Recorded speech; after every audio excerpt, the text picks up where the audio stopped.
again, everyone. It is me again, Konception2. If you've seen me earlier in the run, I've done a couple Pokemon runs in this marathon, and I'm so lucky to be able to do a third run for this, which is just so much fun. This is Grim Fandango Remastered. I'm going to be playing on the PC version as well. And yet again, I have another amazing commentator with me. If you'd like to introduce yourself. Hello, everybody. My name is CJ. It's all good. This is your third run in this marathon, and you saved the best for last. That's right. That's right. This run is outstanding. It's just such a great game, and I'll dive into it and with the lore a little bit during the run. But for now, we can just get started right away. Timer is gonna start in 3, 2, 1, and go. All right. So yes, this is Grim Fandango. If you're unfamiliar, this is a point-and-click adventure game that was actually developed by LucasArts. So shout out to them. Back in the 90s, it was the original. This is the remaster version that was put on by Double Fine Studios in 2015. And we're running specifically on the PC version because it has some animation skips that you can only do on this version. So it's literally by several minutes the fastest version, and it has nothing to do with load times, which is a little bit unusual for runs. Usually it's purely because of load times for some reason, but this is all about being able to skip cutscenes and animations. All right, and I'm just going to click through some text here. You'll notice that as well that there are usually dialogue lines, like actually voice acted lines. However, I have turned them off because turning off the dialogue lines is going to save us probably like 2 to 3 minutes throughout the run. So we don't get to hear some of the amazing voice acting, unfortunately, but we also get to go fast, which is, it's a good trade-off in my opinion. Yeah, that guy's head has all of 5 polygons. So. Yeah, and this is the remaster version. So, hey yeah. now. Yeah, that's right. The art style is it's meant to be very polygonal. If you're unfamiliar with what the game is story-wise, so what exactly is happening here is we're playing as Manny Calavera. He is a Grim Reaper, but not in the sense that you're probably most familiar with Grim Reapers. He's actually a Grim Reaper kind of like travel agent, for lack of a better term. And what he's doing is helping people shepherd into the afterlife. And everyone is eligible for certain travel packages based on how they performed in life. So what he's trying to get is a lot of clients who get like the best possible, A-class train ticket all the way straight to the afterlife. But unfortunately, he's having some difficulty with that.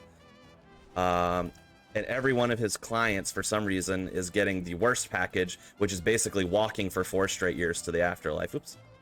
Oh, you're not done yet. Talk to him. There you go. All right, so we're grabbing a few balloons here. We grabbed 3 balloons to be specific. One of them is inflated, the other 2 are not.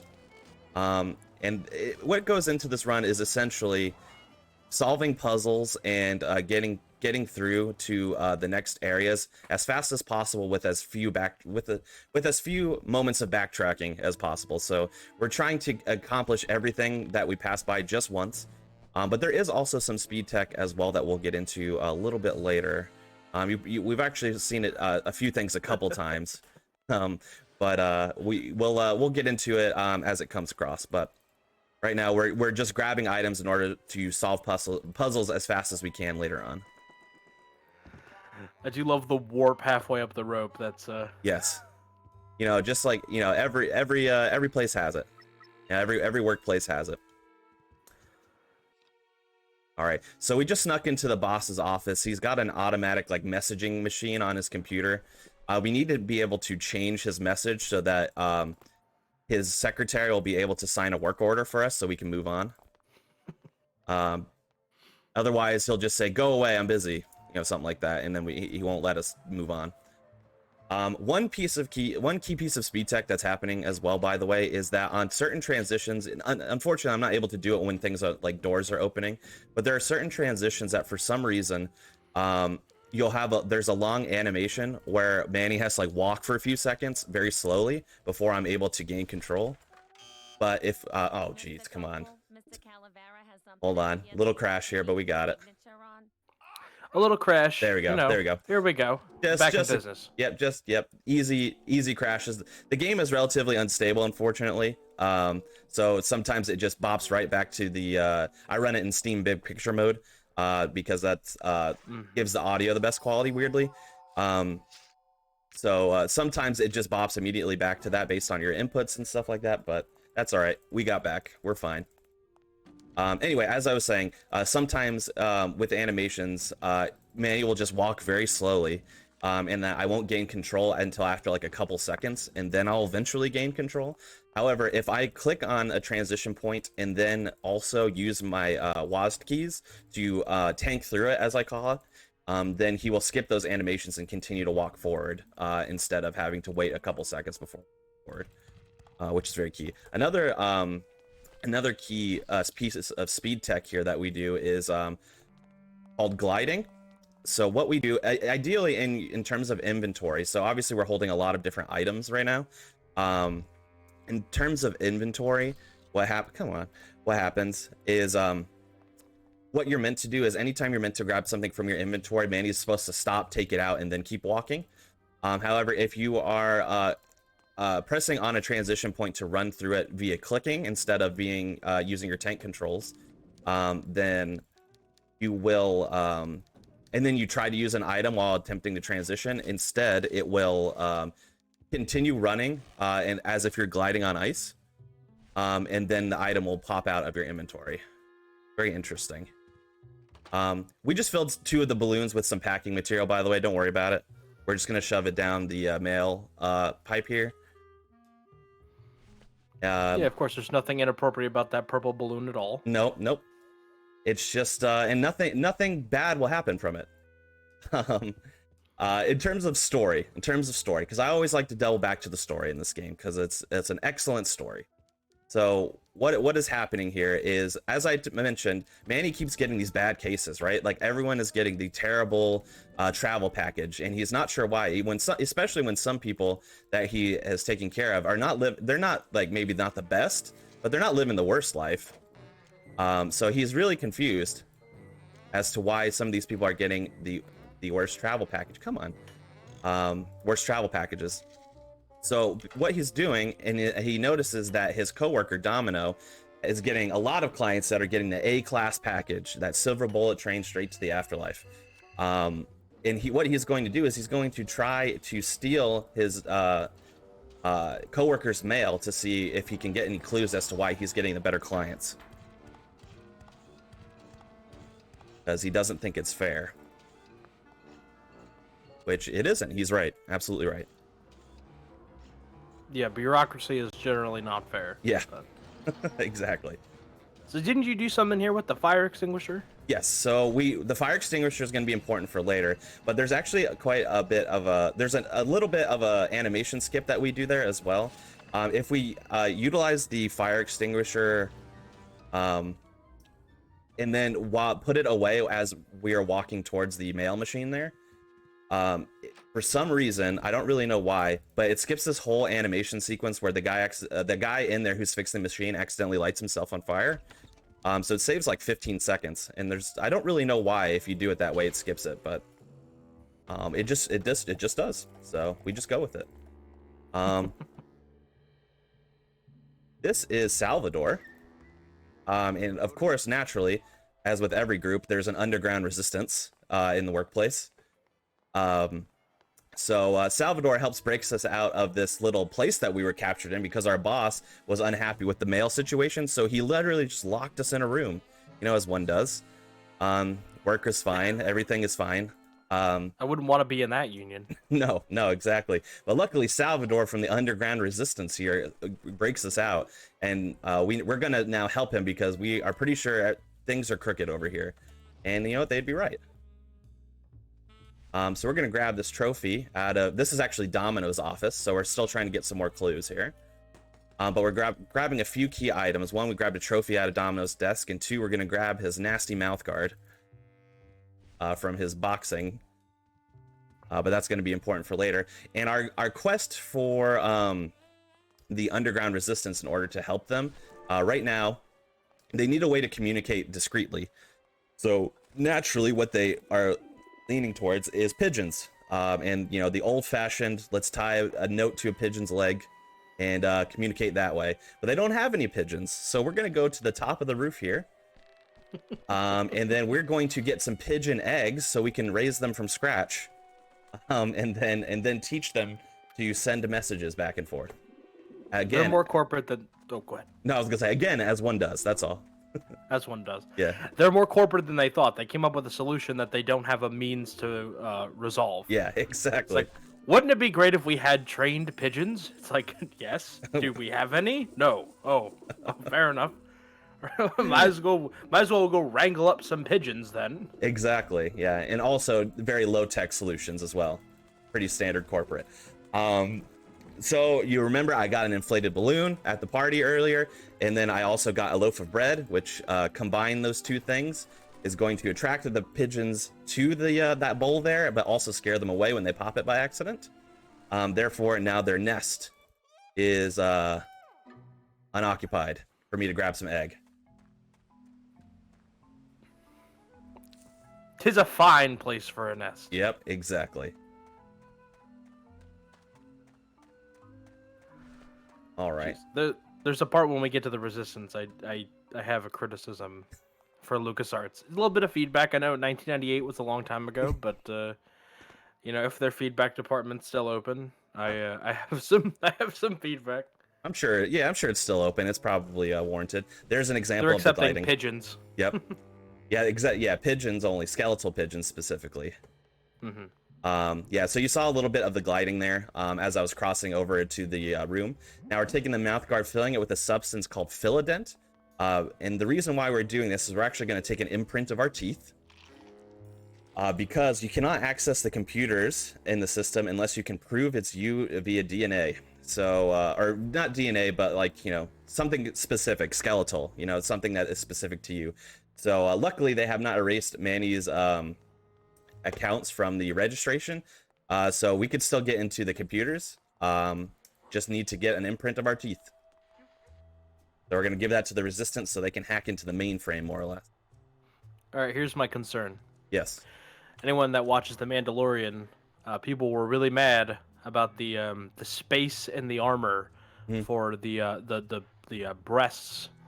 Yeah, why do the female skeletons have rib bones in their chest? What is that? Yeah, I don't know. There's a lot of questionable things in terms of how do skeletons do this in this game. Is this a Vietnam flashback? Where are we? So what has happened now is we needed to get out of there, obviously. We cannot stay in the office building because we are meant to be held captive at the moment. So we needed to get out of there, and what we're trying to do is escape. Now, another key thing that I have neglected to mention story-wise is that there was a woman in our office shortly after the mail time, you know, incident, for lack of a better term, and her name is Meche. Meche lived an excellent life as a human, and when she was brought to Manny's desk, she was given the worst travel package. So Manny is like, this is ridiculous. I have to figure out what's going on. Meche was sent on her way, unfortunately, and to, you know, take that 4-year-long walk of shame, more or less, because, you know, she has to get to the afterlife somehow. And he just feels like she was so wronged that not only are we trying to escape, but we're also going to try and find Meche and get her the best, you know, treatment that she deserves. So now we have escaped the office, and we're also on the hunt for Meche to try and get her the package that she deserves, because she did a lot for charity and all this. Yeah, it kind of goes into a long, you know, everything she did in life, and she fully deserved it. But how many speedrun marathons did she commentate, though? Just 2, weirdly, just 2. Just 2. Okay, so fascinating enough from a speedrun perspective. The this run is broken up into 4 years. Like I said, it takes 4 years to make the long trek from here to the afterlife gates. So what we're doing is we're making that journey pretty much, you know, through the 4 years. We're going to be tracking Meche that whole time, basically. So every one of the 4 years has one piece of RNG in terms of speedrun potential, and this is the year one RNG part right here. What is happening here is for lack of a better term, I call this a tree farm. I don't really know exactly what it is, but what we have to do is we have to make the tree unstable enough for it to fall over to clear our path. The way we do that is by using this wheelbarrow to run over the wires to stop one of the gears on each side to make sure that they're even on both sides. And that's going to create the most unevenness.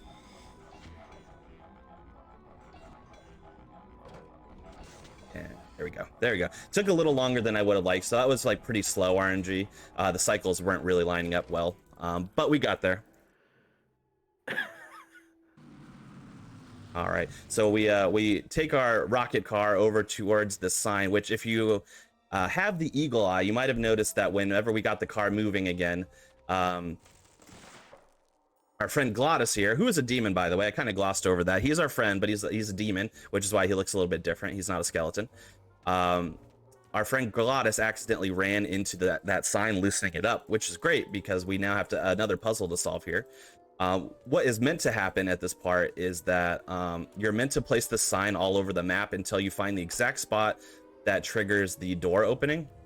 However, luckily the spot is the same spot every time. So I just walk directly to where I know I'm supposed to put the sign and put it down.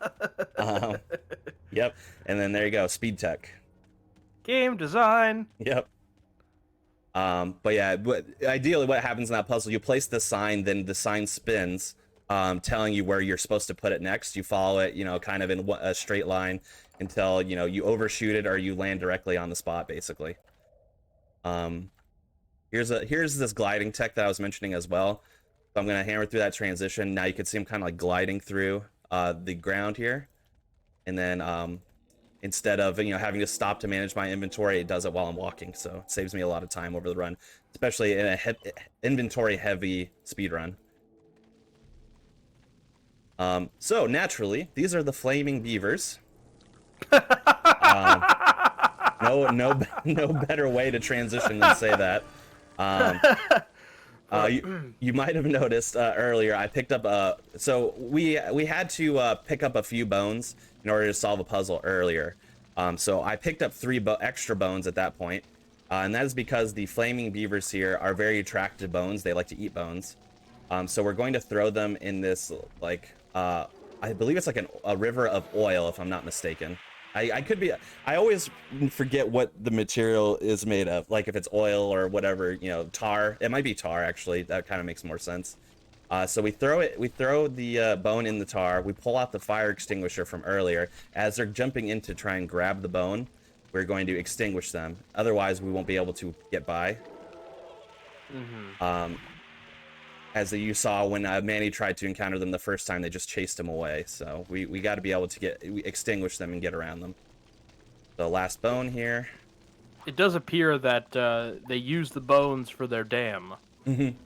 They use the bones for their dam. It also makes you wonder why they're chasing after this bone I threw specifically when they have a bed full of bones. But each their own. That's the sins of capitalism right there. Exactly. The bone you don't have. Exactly. So we need to use this key. We can finally get out of this forest area. And now we're in an area called Rubicava. And this has more natural has more natural jumping points than there's cutscenes in between that I'm skipping. So it looks like I'm just jumping back and forth between places, but there's a transition. We're just skipping right by it. But now we're in a place called Rubicava. This is where we end up landing after our car runs out of gas, I believe. But it's also like the next natural stopping point on like the path. We want to see if Meche has passed through here. The person that we're talking to, his name is Celso. If you remember, like near the very beginning of the run, I opened a body bag to get somebody out. That was Celso here. Celso also got the terrible travel package, and he wasn't as great in life as Meche was, but he was fine. He probably deserved like a mid-class package, not the low package that he got. And there's a whole side plot where Celso is trying to find his own wife during this journey, who also passed away. And we're going to help him do that over the course of the 4 years as well.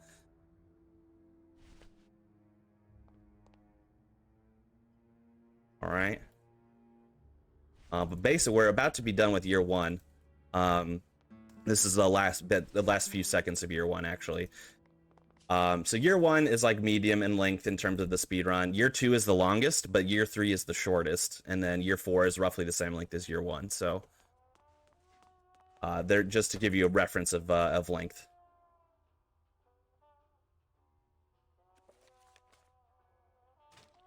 All right, and after this transition point, we'll be in year 2. All right, year 2, here we are.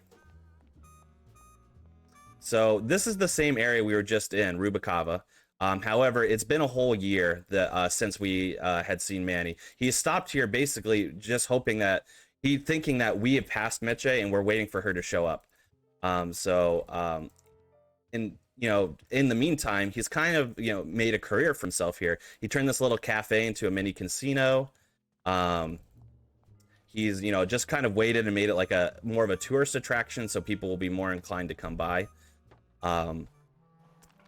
However, we're going to learn from the ship captain here that that Meche has boarded a boat and she's already passed through here, so we got to get going. And there goes our short time spent as a nightclub manager. Yep. Okay, there we go. A lot of dialogue sequences there. All right, so yeah, now we have to get on a boat and move ourselves now, but it's not so simple, of course. We have puzzles to solve. So we need 3 things to get on the boat. What has happened is that the captain has a boat for us, which is great. Not so great is that he won't just let us on the boat. Our friend Glottis needs to come with us, which Glottis is fine. Glottis can come on the boat as long as he works on the boat during the process. So that's all well and good, but Glottis also needs the tools to work. So we have to be able to get him some tools. That's one thing we have to accomplish. Come on. Oops. That's what it looks like when it goes into our inventory screen. The second thing that we need to accomplish is that no one is allowed on the boat unless they're part of the Maritime Union. So we have to get some union membership cards, naturally. And the third thing that we need is that there's only room for one person on the boat, and that person's gonna be Gloss because he can work. He's a mechanic by trade and knows how to do that stuff. So we need to get somebody who is meant to be working on the boat off the boat. So that is the next goal that we're going to have as well. So we got to accomplish all 3 things before we can get out of here. So we're putting those things in motion. This is Charlie. Charlie deals in counterfeits. As we're going to see, he's going to pull out a betting slip machine and all that. We're going to Charlie so we can get our Maritime Union card, basically. And of course, like any good item trading and puzzle point and click game, there's always a quid pro quo. It's never as simple as you want it to be. Mm-hmm. Charlie exclusively goes in for these backdoor deals. Mm-hmm. So he says, "Yeah, I can make Maritime Union cards. You have to go down and find my suitcase, though, and then I'll get you your Union cards." The suitcase is locked somewhere in the big casino, so we have like a miniature casino. Like where we're at is the extent of our casino portion right here. It's just like a couple roulette tables and stuff like that. But there is like a big VIP casino and track across the way that we have to go and get it from. So first pit stop, we're gonna grab some booze there. Very important. We are going to show Glottis, our friend here, the VIP card, and Glottis has a vice. Don't we all? Glottis is a bit of a lush. Likes his drink. We'll put it kindly. So he sees that we have a casino VIP card. He takes it and he runs straight over to the casino. But that is good for us because it's actually how we're going to progress the story. It's key. There we go. I don't need that. I don't know why I pulled that out. There we go. So we're gonna head over in that direction as well towards the big casino.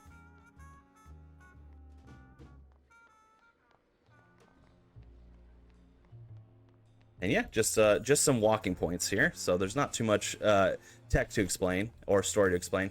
We're getting ready to walk over to the casino portion. We're actually going to make a pit stop to the top of the casino where the security booth is. And we're going to talk to our friend up there. She has a bit of a crush on us, which is really good for us because she has something we need. So she has a metal detector, which is going to be very important for us later on. Manny doesn't even know it yet, but I know it because I've played this game before. So she has a bit of a crush on us. We got this bottle of liquid that we're going to drink, which is the equivalent of Goldschlager. Another reason why, you know, it's kind of strange for skeletons. He just drank that, and it's fine. You know, he doesn't have a stomach or anything, but he just drank that. And this is going to make the metal detector go off because we have some gold in our system, which we actually want to be caught because this security guard who has a crush on us wants an excuse to have to detain us for a little bit and talk to us. So we talked to her a little bit, just long enough to say, hey, I really like your metal detector. Can I have it? And then she says, oh, you just wanted to talk to me for my metal detector? Sure, great. Yeah, you can have this metal detector. Here, take it. Eat. There it goes. Throws out the window.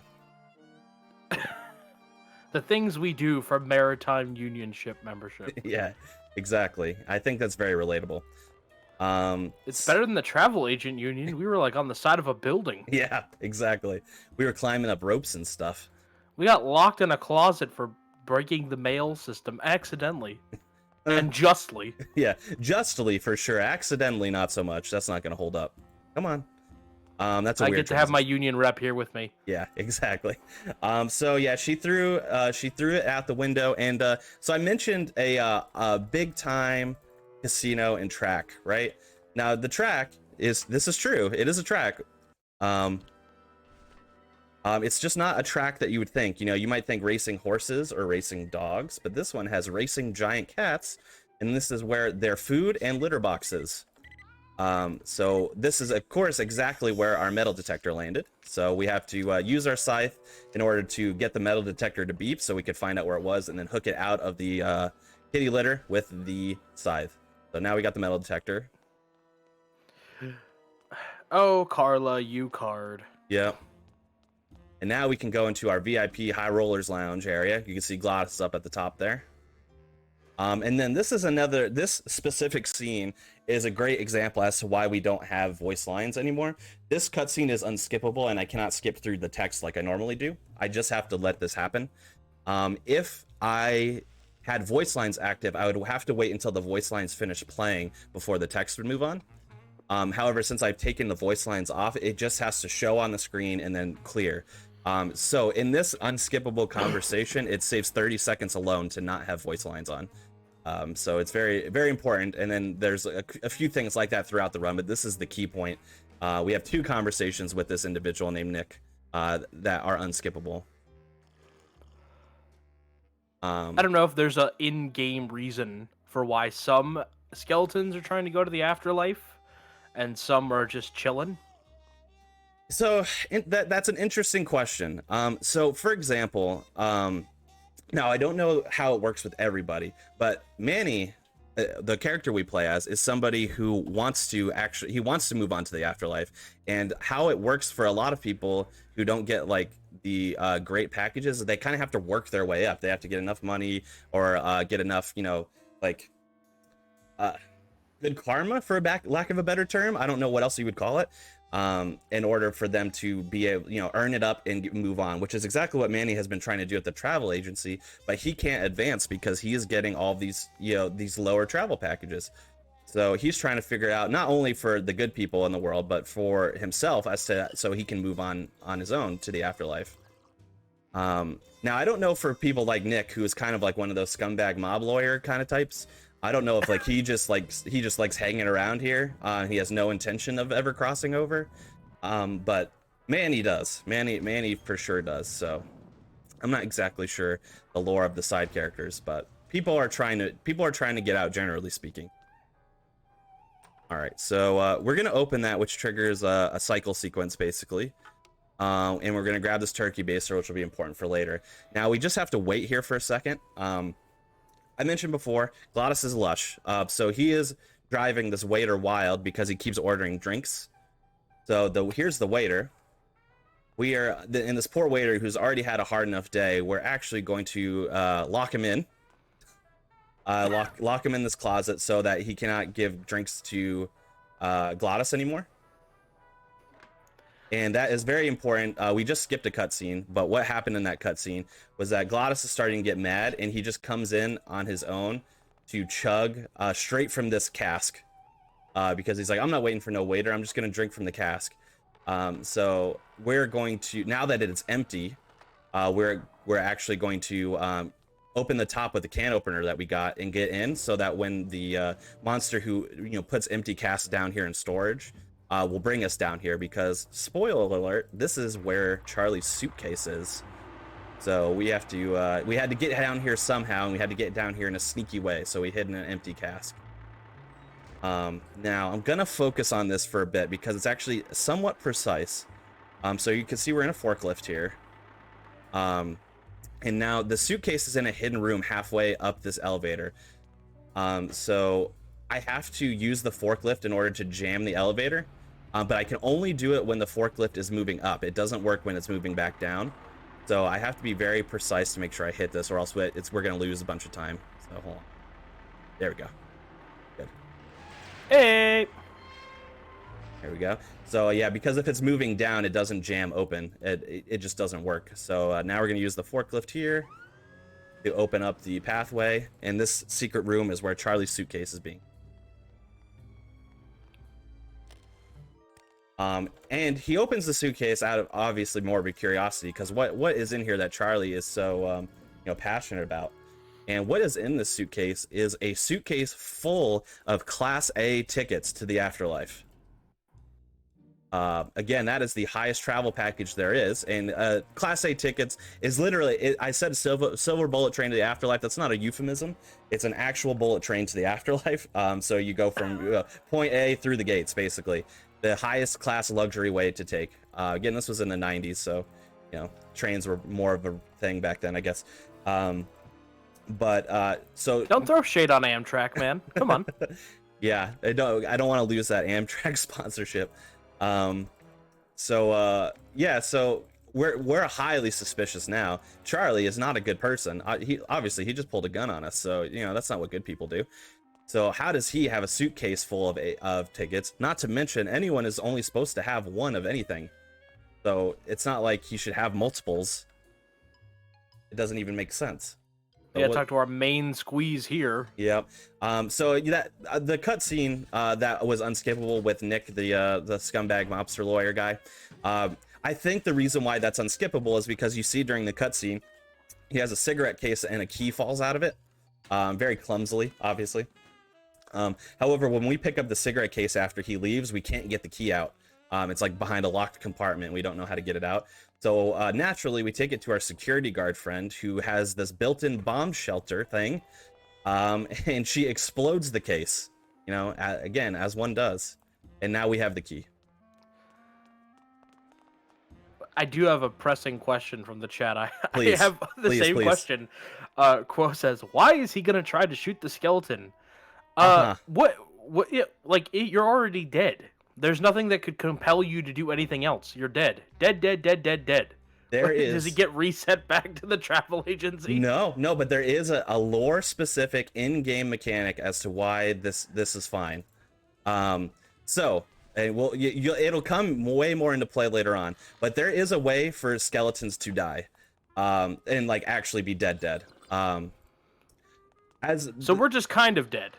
Well, we're mostly dead, as the Princess Bride says. But yeah, how it works. Oh yeah, this happens sometimes. If you try to transition point to quickly while you go into your inventory, it will kind of jam up at the transition point. And you kind of have to reset it. But yes, so in-game lore-wise, what's happening? There is a way for skeletons to die, and it's actually going to be prevalent here coming up soon.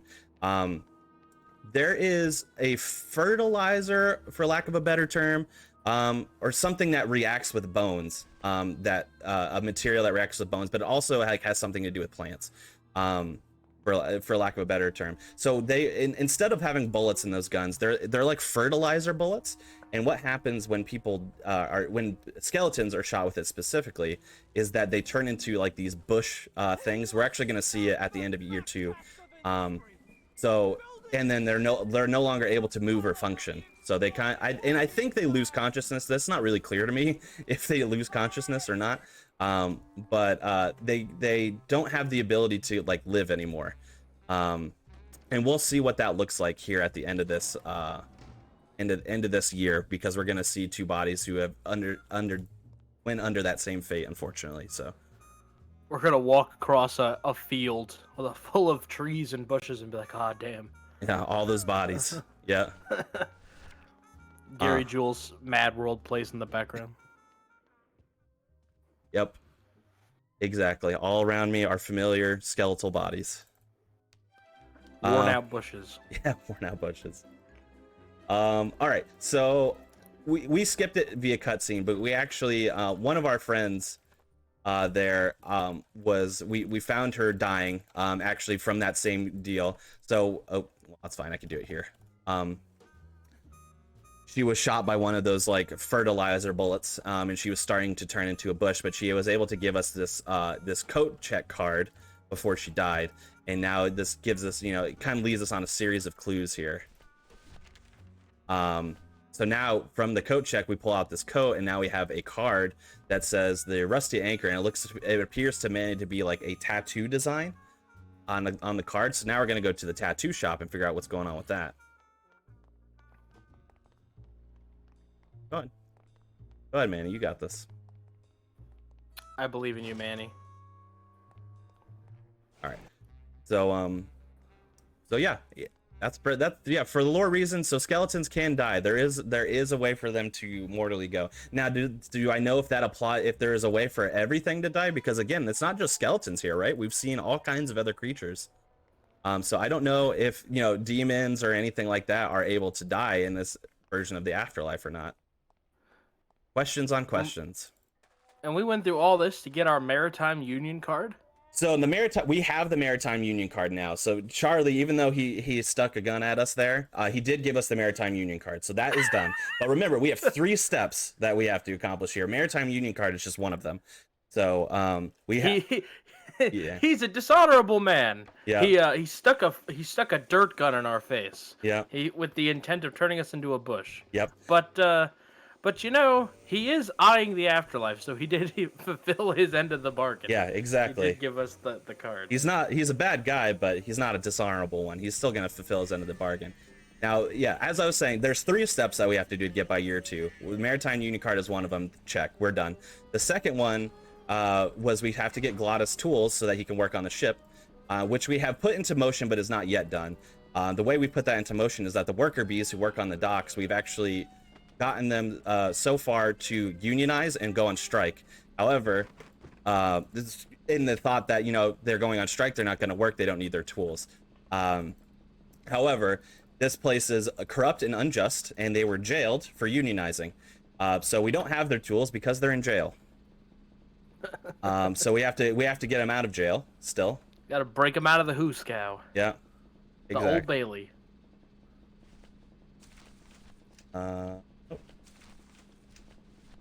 There we go. That's what we need.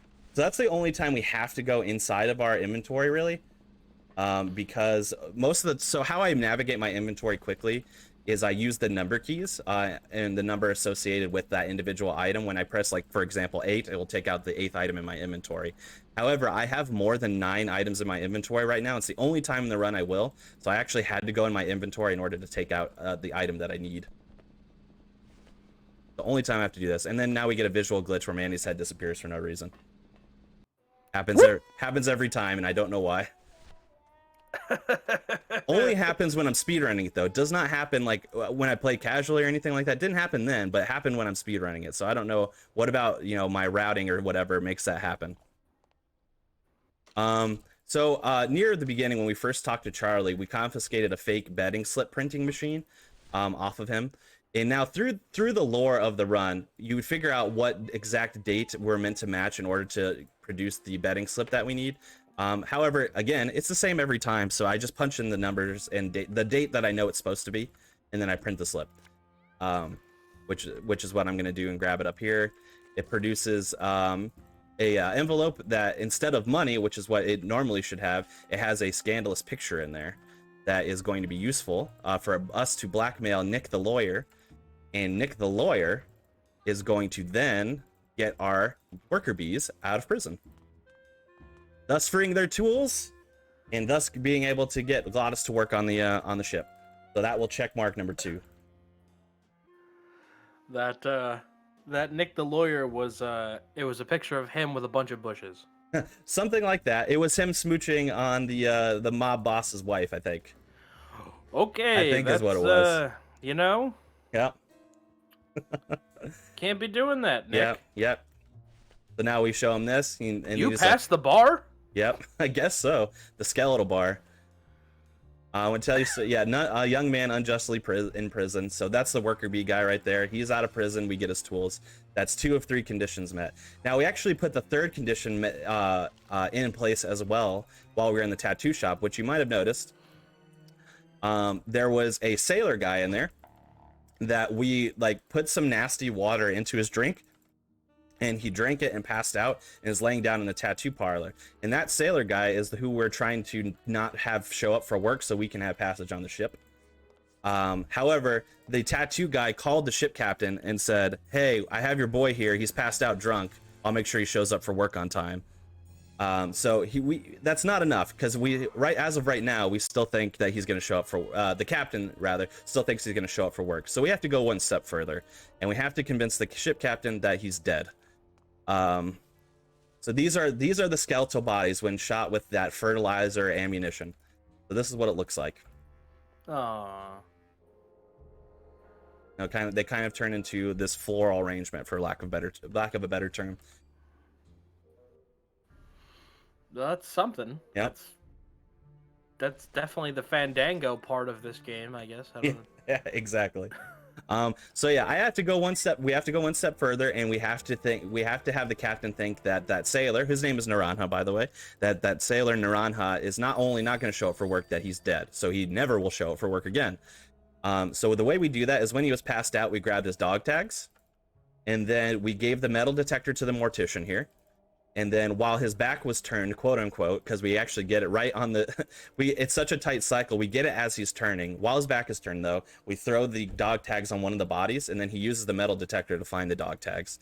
Thus, the mortician thinks that it's Naranja, calls the ship captain, tells him that he's dead. So now that is check mark 3 of 3, all conditions met to get on the boat. We're nothing if not resourceful. Yes, exactly. Now, there is one last condition that we have to do that is kind of not mentioned, but what we have to do is we cannot just leave our casino in rough shape like it is, because there's somebody in our casino who is currently ripping us off because he is cheating the roulette system by using a magnet to make it land on the numbers that he wants. Scoundrel. Yep, so we also have to make sure that he doesn't do that, and this is the RNG sequence of the of year 2, which is we could get a good cycle here that would make it so I could press the button right away and it would end, or we might have to go through a whole roulette first and then press the button when it's over, which is exactly what we got. We got the bad cycle, but that's okay. So you blaze through years 3 and 4. Yep. Year 3 is especially really short. Well, don't blink, you'll miss it. Yeah. Come on now. Well, there we go. Year 3. Hey, all right. Bad RNG there, but you literally can't control it. You just have to hope it's a fast cycle. Literally nothing you can do about it. But now we're in year 3. We get on the ship. Oops. Trigger. Gotta trigger the transition point. There we go. Nope. This is a massacre. Yep. So what we skipped a big cutscene, obviously. There we go. Now trigger. We skipped a big cutscene, but what happened there is we had a boat, but then we were boarded by somebody who tried to take us out. obviously took out a lot of our sailors, and then they put us captive inside the boat. So we're currently locked in the engine room. I don't know how boats work, but I think it's the engine room. And then we need to find a way to get out. So what we do is luckily enough for us, we have controls over the ship in here with us, so we can move the boat slightly. However, it's anchored in with 2 anchors. So basically, we have a puzzle involved here where we have to move the ship in such a way that the anchors are now at a slant, and then we have to raise and lower the anchors so that they lock together, like I have here. Now they're locked together, I'm going to hook it to the porthole of the ship here. Head on over to the button on the other side of where I am currently. Press that button, and then it's going to straight up rip the ship in half. Voila. And now this, so, which is already unreasonable enough, right? That the ship is ripped in half. How are we even staying afloat, right? Beyond that, since we have the engine half, we can move the ship still. So we're gone. Doesn't really make sense, but we're gone. Outie? Yeah, we're gone. Come on. There we go. However, I mean, you can see, at least in some sort of realistic fashion, we obviously don't get very far, and we're at the bottom of the ocean right now. Luckily for us, we're dead, so breathing isn't a problem. But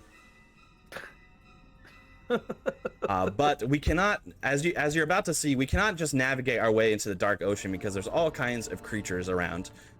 So we have to have some sort of light so they don't mess with us. Of course, luckily for us, this kind individual comes by who has a light attached to his head, that naturally we are just going to grab not just the light but the whole creature, and then just hand it to Glottis, and that is our lantern, and he just has to take it. All right. Yep. So we're just going about our business. We just got the guy now. Exactly. Go on. Oh, this happens sometimes. It's a weird transition point. If you go fast enough, you can like slide in the gap between the rocks and the NPCs there.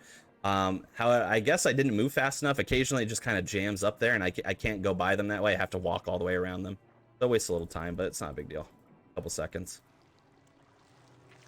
You can see also here there's a submarine that's being watched by a menacing looking octopus. That is the crew that kind of tried to take our ship down. The octopus was part of the crew, or the ship? Well, the ship was, but the octopus is in on it as well. Kind of like they're all in on it. Kind of like like I have control over a creature of the deep kind of deal, They released the Kraken. They released the Kraken, exactly. It's a wonderful way of putting it. So this is, some underground, underwater secret base, being managed by the people who are trying to take us down. And we're not going to see it because I'm going to skip the cutscene, but spoiler alert, the person who's trying to take us down is Domino, who worked with us at the travel agency. Wow. Yep. And what goes around comes around. Exactly. And also, spoiler alert, Meche is here with him as well. Who is the person we've been looking for years now. She is more held captive though. She's not like on it with him. Luckily, she's still a good person, she's more like held captive here by him, but luckily we're gonna break out of here with her and get a move on. Here's our Huckleberry. Yeah, exactly. Here's the RNG cycle of year 3, which is we want to get a good cycle here. So what we need is for Meche to drop the ashes onto her own leg, because we need the stockings that she's wearing. We got a bad cycle, unfortunately. So what we have to do is we have to turn the ashtray when she's not paying attention exactly. Okay, there we go. We got it on the second cycle, which is good. So we have an unskippable cutscene where she has to take off the stockings. And the reason why we need the stockings is because we are in kind of, for lack of a better term, like a prison camp. That's kind of what Domino is running here. It's like an underground drilling thing, it seems, that they're doing. So we need to be able to make some trades to get some valuable stuff. So the first thing I grabbed was, you might have noticed, was when I was talking to the little angels in the cage there. I talked to them to get them to throw a little pick at me. So we're going to trade that pick with our friend here with the lantern head. And he, in exchange for our tiny little pick, he's going to give us this massive drill, which is very good for us because we need that. And then in exchange for the silk stockings, again, another fair trade, he's going to give us a gun and ammunition. Well, no, just a gun, no ammunition. This guy's kind of a pervert. Yeah, I don't know what the deal is. I don't know why he has this stuff and he's in prison. But we make those trades. We get a big motorized drill. We get a gun in order to try and break Meche out of here and get a move on. Well, I guess if you think about it, you know, silk stockings are just meat balloons. So it's kind of like Chapter 1 all over again. Year 1. Yeah. The balloons in the mail system.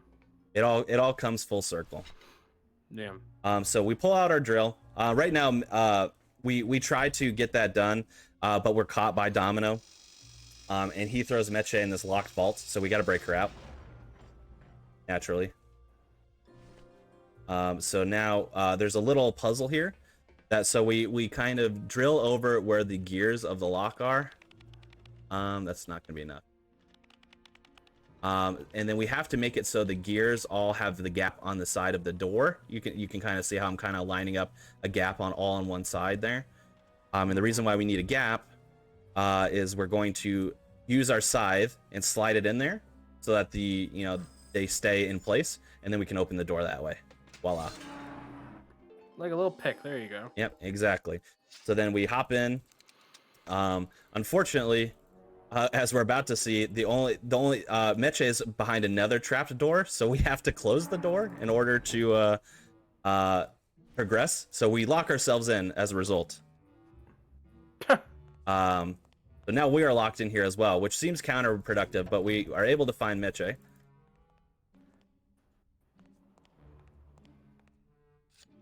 And then there is a secret way out of here, luckily for us. This all seems very elaborate. Yes, it is elaborate. So we have a very heavy axe here. If we drop it over a very specific point in the floorboard here, there's a hidden hole that we can crawl out of. Now, I actually did a cool piece of speed tech there. So usually, because the axe is so heavy, we cannot move fast at all. But if you click on the transition point while holding the run button, rather, it will make it so that you move the axe at like triple the speed for some reason. So as opposed to me dragging the axe very slowly along the tiles, I like sprinted towards the tiles. It saved quite a bit of time.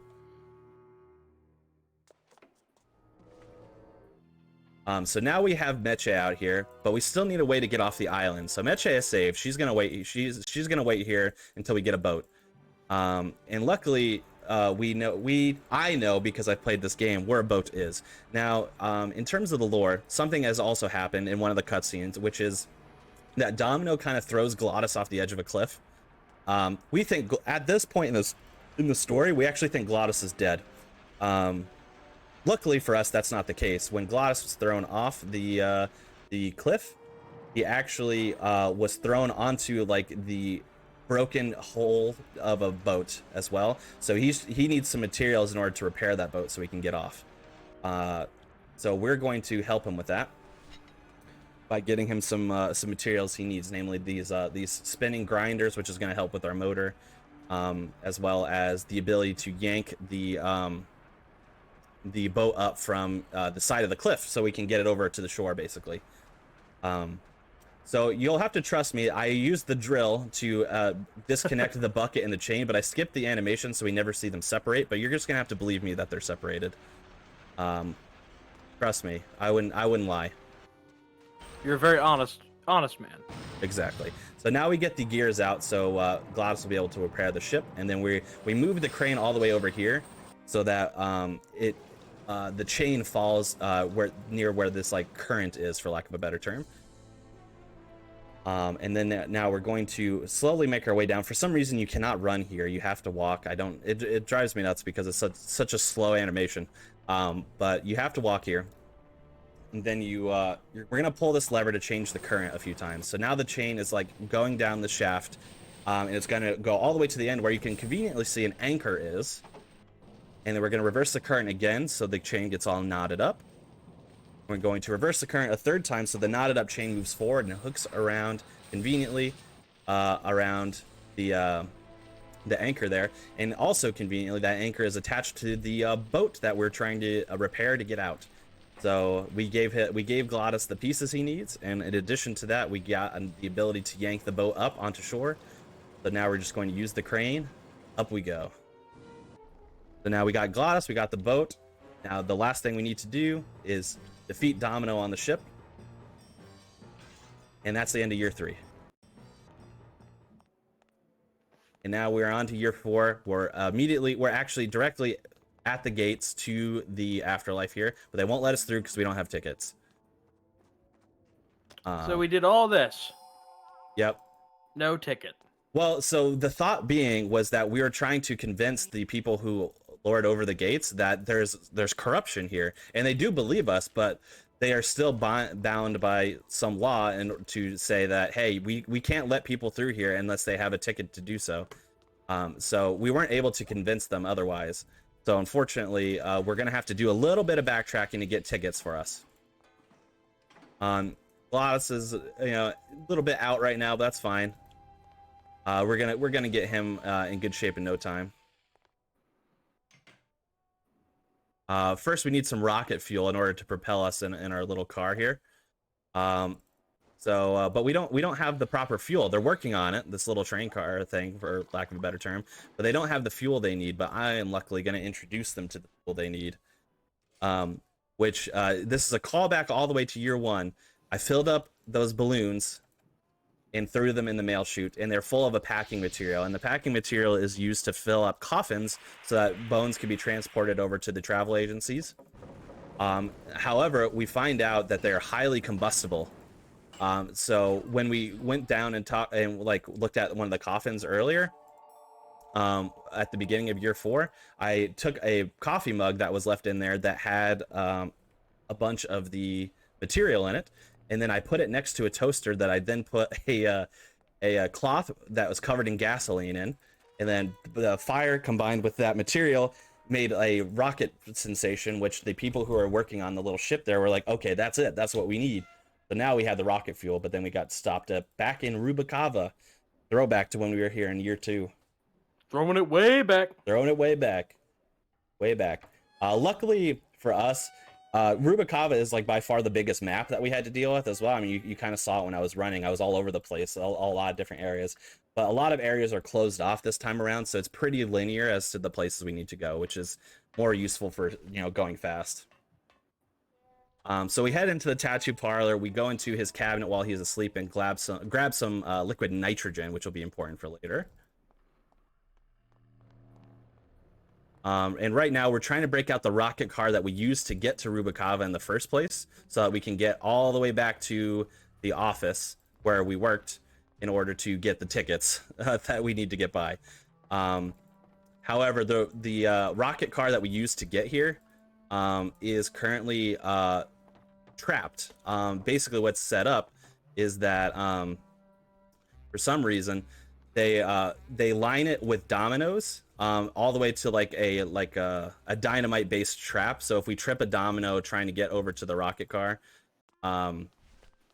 then we are gonna have to it'll explode, and then we won't be able to have the rocket car. So we have to figure out a way to avoid the dominoes but still be able to get to our car to disarm the trap. And the way we're gonna do this is we're gonna capitalize on our old friend's vices. As we recalled in year 2, Glottis is lush. Glottis likes to drink, unfortunately. So we just got we picked up a ship in a bottle that is empty, that we filled up with an alcoholic substance that we are going to then give to Glottis because he cannot control himself. He is a victim of the creature. Exactly. That's a good way of putting it. So he drinks it all entirely, and then there's a little cutscene here, but we skipped through it. And then basically we kind of just tease him a little bit or something. I don't know what we say exactly to make him throw up. It's been a while since I played it casually, but he throws up all the alcohol he just drank into where the rocket car is. So you would think that the propulsion of his vomit would probably knock over the dominoes, and if you thought that, you'd be wrong, because for some reason as we'll see when we go through here, it just makes a nice layer of liquid here that covers all the dominoes. Luckily for us, we got some liquid nitrogen, so we're just gonna pour that straight on top, and now we have ice. So now we're not in danger of knocking over the dominoes because they're frozen. All right. Okay. Of all the little things in this point and click adventure that I'm like, okay, yeah, I guess that. No, man. No, we ain't freezing no vomit. It's not like it went over everything in a smooth layer like gravy. The man made rock candy. That's what you just did. Yeah. You made rock candy. Pretty much. But hey, you know, we got to do what we got to do to get by. So, got a good reason for taking the easy way out. Yeah, exactly. So now we're actually back all the way where we work, but it has transformed quite a bit in the 4 years since we've been here. It's more, again, for some reason, it's a theme here. It's turned into more of a casino. I don't know why things keep getting turned into casinos in this game, but that's what happens. And then the big boss guy is up at the top. His name is Hector Le Mans, and what our goal is we need to go up and talk to him and confront him and get the tickets about all the stuff we learned about the underground trade of, you know, Class A tickets and all the scamming and stuff like that. We're going to confront him. We're going to get our tickets. We're going to go. However, because we're back at, you know, where we used to work, we're very easily recognizable. So we can't just march in there. We have to get in there in a disguise, or else we'll never make it up to the big boss. So we have to get a disguise. So first thing we're going to do is we're going to get some face paint. The way that we're going to do that is you can see here we have some casino like performers, for lack of a better term. They're some kind of dancers or singers, I'm not sure. They're getting ready for a show. We're going to grab a pot of hot coffee and pour it on them from the top. That's just rude. Yep. So that they can't work because their outfits and stuff are ruined. They're going to run away. And because they run away, they're not showing up for work. We're going to take advantage and take their place.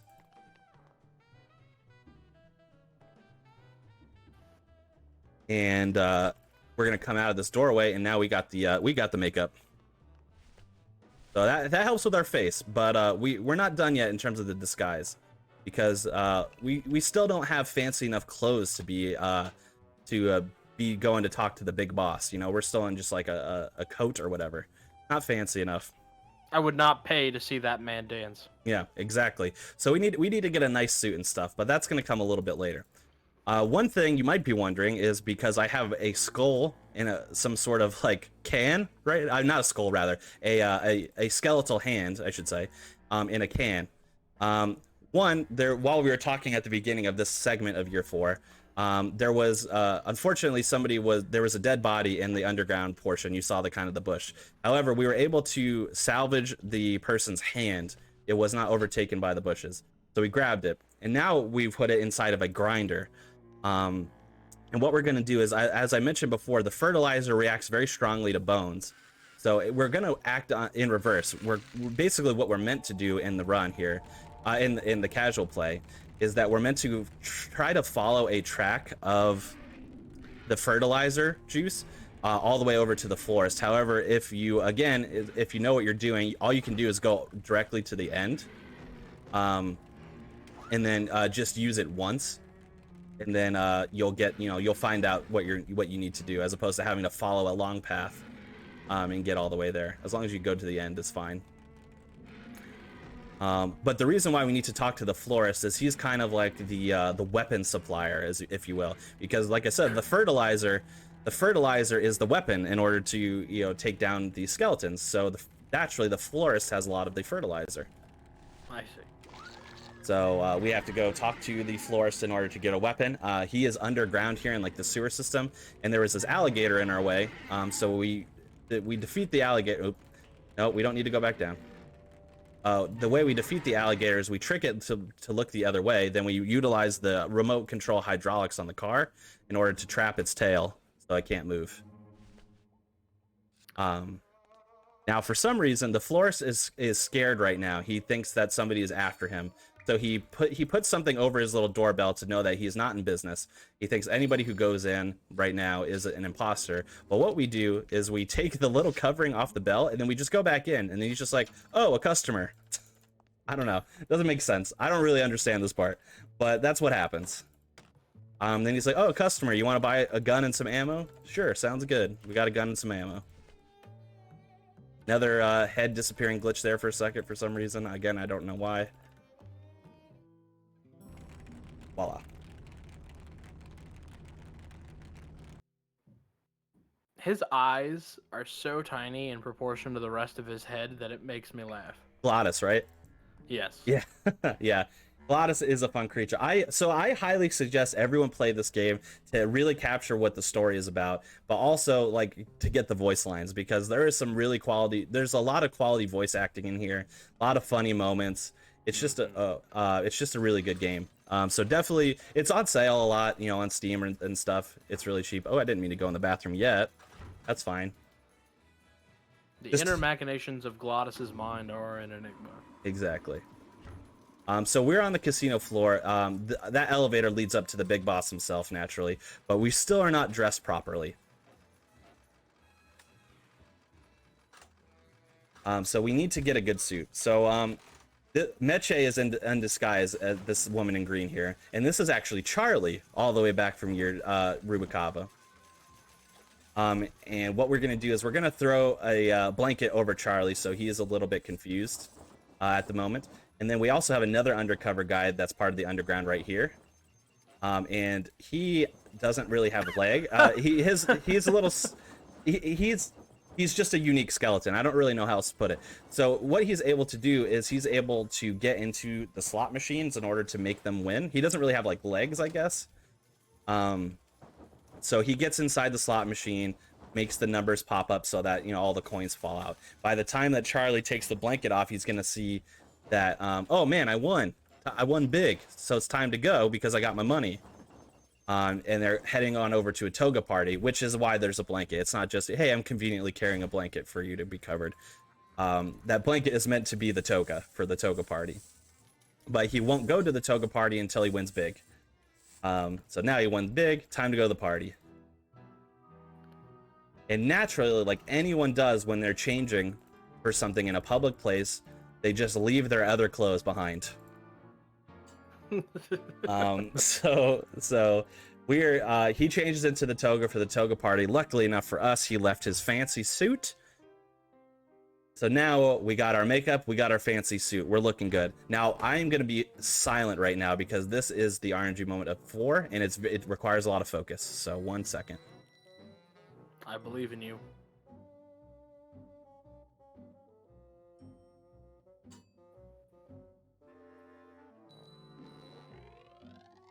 Look at the concentration. Nope, didn't get it.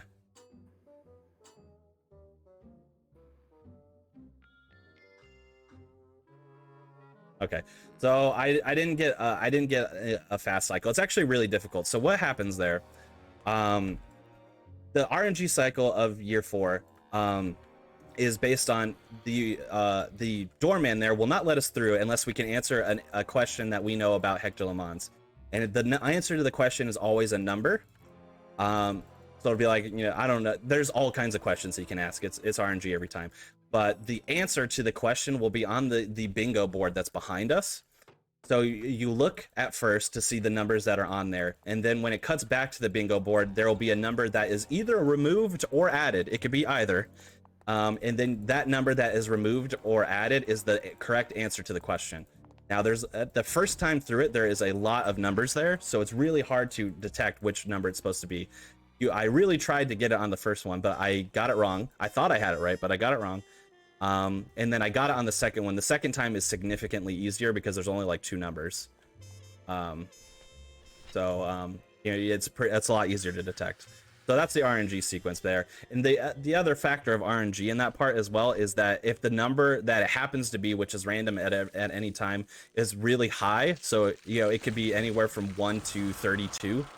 The higher the number is, the longer it takes to scroll to get there. So that's also an RNG factor. So not only do you want to get it on the first time, you want to hope it's like 4 or something, so you don't have to scroll all the way down to like 30. But this is the last set piece that we have in the run, the greenhouse. So we're right here at the very, very end of the run, basically. Hector, basically what has happened is Hector Le Mans is onto us and he runs away to his greenhouse. So he thinks he's pretty protected in there. Obviously, the greenhouse, lots of fertilizer. He's going to hole himself up, and he actually does end up shooting us. Luckily enough for us, we have liquid nitrogen, so we pour it directly on the wound to stop the growth of the plants. So we save ourselves. Now, you know, they're distracted. They think we're dead, which is good for us because then we can get a move on. Under cover of darkness. Yep. We skip an animation there, but what happens is they have Salvador's head there. They're also burying Salvador, who is if you recall, was the leader of the resistance. They took him out while we were there as well. But there's a skirmish there in which we were able to take out the woman who was driving the car there. Salvador tells us that the key to the trunk, because this is actually his car that they stole, the key to the trunk is actually buried on his body, which they buried behind the greenhouse. And when we opened the suitcase to grab our scythe, which was locked in there, Salvador's ticket actually flew out because the ticket is kind of like bound to the individual. So come on, go behind. So we're basically, what we're meant to do is follow the ticket to where Salvador's body is. Luckily, again, it's buried in the same spot every time. However, okay, good. However, I was going to say that this spot also likes to glitch and it just won't trigger for some reason sometimes. But luckily we got it to trigger right away. Now we get a nifty animation skip here. So there's actually a long sequence of us like looking through the body, then finding the key and then pulling it out. But we can actually skip for some reason, and like I don't have to do anything special. I can just click early, and then he'll continue digging through the body while I'm moving. I don't really know why. Just happens that way. But we get the key to go into the trunk. And then voila, in the trunk is the gun with the ammo. Voila. So I know what you're thinking. We're going to go back into that greenhouse. We're going to take out Hector Le Mans. And you're almost right, but not quite right. Instead of taking out Hector Le Mans by just shooting him, because then it's just shootout, you know, and he's done this before, we haven't. We are going to shoot this container, which is full of fertilizer type fumes, and he is locked in the greenhouse currently. So he is going to explode. Work smart, not hard. Exactly. And time is coming up here. The last input, me opening the door, is time.